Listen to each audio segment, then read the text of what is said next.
it too loud? Okay, okay, good. I wanted to welcome everybody for coming to the Waterworks meeting tonight. This is the second meeting of two. The first one was held on the 15th of December. Just so you know, many of you are new to the audience, the Waterworks project is actually a partnership.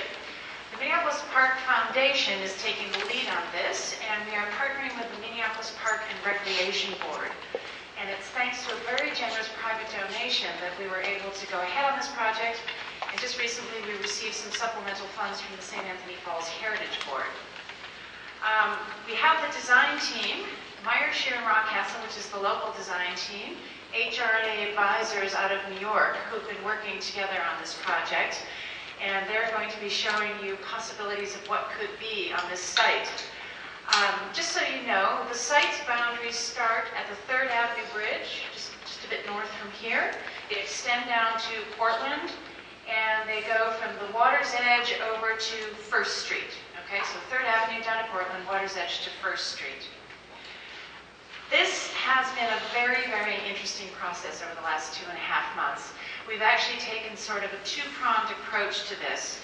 The first, which was led by HRNA advisors, was really looking at what are all the possible uses or programs that are possible for this relatively large site. Really looking at the breadth of them, the feasibility, and how they may or may not fit onto the site. At the same time, led by Meyer, Shear, and Rockcastle, they were really looking at the site itself and trying to understand what are those assets that exist there, whether they're obvious or latent, that we can build on, which would actually inform the design and the uses of the site. And then over the last 2.5 months, we have these probably every 2 to 3 weeks, these sort of coming together and bringing the minds together to sort of sort through and do a bit of a push and pull about what could be versus what actually can fit on the site, that type of thing. And so what you're going to see this evening, starting with Danny Fuchs from HRNA, is just exactly that, what the possibilities could be for what is turning out to be a multifunctional, vibrant destination. So without further ado, Danny.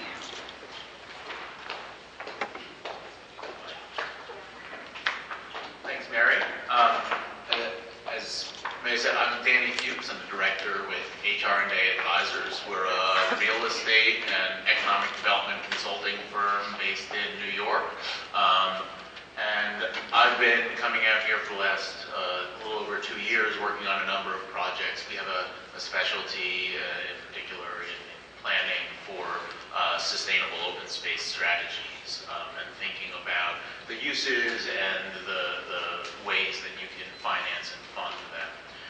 It's been a real pleasure to work with Tom Meyer, Shear, Rockcastle, along with his colleagues Nick and Reese. And I just want to sort of first thank Mary and the Park Foundation for the opportunity to be here, and to say what a pleasure it's been to work with Bruce Chamberlain and Andrew Caddick of the Park Board throughout this process. They were sort of helpful in our meetings throughout. So I'll talk first, I'll give sort of an introduction to what we're calling a conceptual development plan, if you will, for this waterworks site, which extends all the way from the southern end of Mill Ruins Park to the bridge at 3rd Street. And it's important first to look at this in its greater context. Its greater context in the grand rounds. And it's been very exciting as we've been thinking about this for a while, since I was working on the Minneapolis Riverfront Development Initiative, effectively known as MARDI in some circles, that this is a really special site. And it's a really special site not only because of its location in downtown, but because of its ability to be a hub within what could be considered the next chain of links, a real sort of the next century's worth of parked building for the city of Minneapolis. But it's important to remember that it's not only influenced, its uses shouldn't only be influenced by its position on the grand rounds, but also by the neighborhood that surrounds it. It's changed over the past several years, several decades. And in particular, since Fuji Yacht closed about 22 years ago or so, you have hundreds of new housing units. You've got significant new cultural investments. You've got new hotels, new commercial investments. And with the pedestrianization of the Stone Arch Bridge, it's really become a tourist destination. This is a regional destination. The picture on the top shows Northern Spark, which was there this summer, the Great Light Festival. Really love it. So it's important to think about the fact that it's influenced by this regional system as well as the neighborhood around it.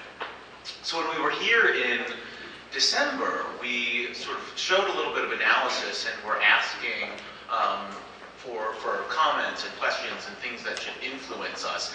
And one of the things that was really nice to hear from the last public meeting was we felt, and everyone on the design team felt, that there were really high aspirations for the site, that it was understood how special this site could be.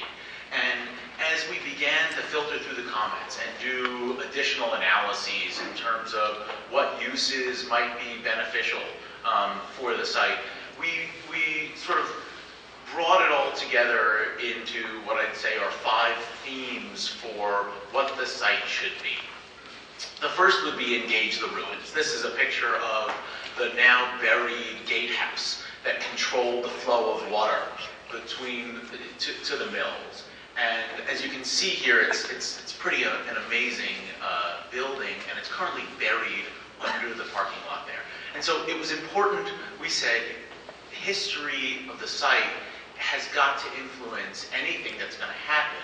But there were actually a few comments that we should be engaging with that history. It shouldn't purely be preservation, but it should be preservation and activation. You should be able to get into the ruins. And as I looked at the project, I always said I wanted to be that little guy, if you will. Come on down. That's the place that you want to be. You want to be active in the water beneath the gatehouse. I mean, wouldn't that be fun? So the first theme, engage the ruins. Second, interact with water. One of the defining features of the site is that it's so close to the falls, and you can view the falls, but you should be able to do things with water here. And we thought about categorizing this along the spectrum, for example. There are many ways you can engage with water. You can engage with water by staying dry. You can have a glass of wine overlooking the falls or watching your kids play in the water. So that's a way to engage with water while staying dry. Or model boats is up on the top. You can get your feet wet. You can have a splash park. You can have kids running around. You could do, Crown Fountain is a way in Millennium Park is a way to splash around and just get your feet wet. And then, of course, everyone occasionally likes to take a plunge. And we say take a plunge because it might be swimming, it might also be getting into a boat in certain places. Third theme, bring the kids. This is a great potential site for families to use and engage with the downtown riverfront. It shouldn't only be for families, but there should definitely be opportunities for people to bring the kids for a weekend day. Fourth, it's a Four Seasons place. We have to be thinking about uses that should be Four Seasons, that it can be an active place throughout the Four Seasons. It's a challenging site in winter. I know, I've hiked it, I've slipped and fallen several times, but there's potential to really activate it, we think, in the winter. And then last but not least, it's a place that you can take pride in design in the park system. This is a picture of Millennium Park in Chicago, just as it was finishing construction. That's a project that forces in Chicago really rallied around to ensure that it would be a world-class design, a place that could help brand their city, a place that could help attract people to their city, both residents, office workers, and tourists. So this was a chance we felt this site, this area of the riverfront, especially in downtown, shouldn't just be turf and trees, it should be a distinctive destination for design. As we begin to come to the site itself, we thought about organizing all these potential uses into 3 different zones. First, On the left of the screen, the south, would be Mill Ruins Park, or Mill Ruins Park 2.0, sort of the next step, the next phase of Mill Ruins Park, a place that might be filled with gardens, that you could interpret the history of the mills, those sort of amazing rooms that Tom will show you in a little bit, maybe a little bit more quiet. A convergent zone we're talking about in the middle. It's where everyone comes together. That's where the bridge comes, where Portland Avenue, where Portland comes down. Tom will show you how all these different forces collide in that space, and we see that as a highly active space. That's something that there is programming. That might be where some splash park might be, active places, and also places to have food and drink. And finally, the Fujiya site itself, that sort of little triangle on the other side of West River Road, could be filled with park pavilions, would be a place that you can overlook the falls in winter and have some indoor programs. It's important here, when we're talking about the high aspirations of the site, the word vibrancy came up a lot. And to think about how you make a vibrant site here. Well, if you go to the next slide, we begin to play with some words. In the middle, you might come to play, but on the sides, you might stay to relax. And how do you have a program and a diversity of uses that allow people to do both? But of course, you might come to relax, but choose to stay to play. So if you go to the next slide, we'll call this a virtuous cycle of vibrancy, if you will. And we came up with a sort of a fun equation as we see it. Vibrancy equals people times time, in which people are a function of the program, the site's ability to capture, if you will, passersby. People walking just the riverfront down here, people using Stone Arch Bridge. So it's a function of capturing those audiences, but also now providing the destination and being that place that people seek to go on a weekend day or in an evening with the kids or whomever. And then time, or dwell time, if you will, an ability to have people stay for longer, which is a function really of the activities that you allow people to do, but also the services that you provide for them. A place to get something to eat, a place to get something to drink, a place to go to the bathroom. The goal here is to think of a diversity of uses in what we call an all-of-the-above approach, to making people stay longer and having it be a place that people say, I want to go spend my Saturday there. I want to go spend a full day there. So it's really thinking about this diversity of uses in terms of vibrancy.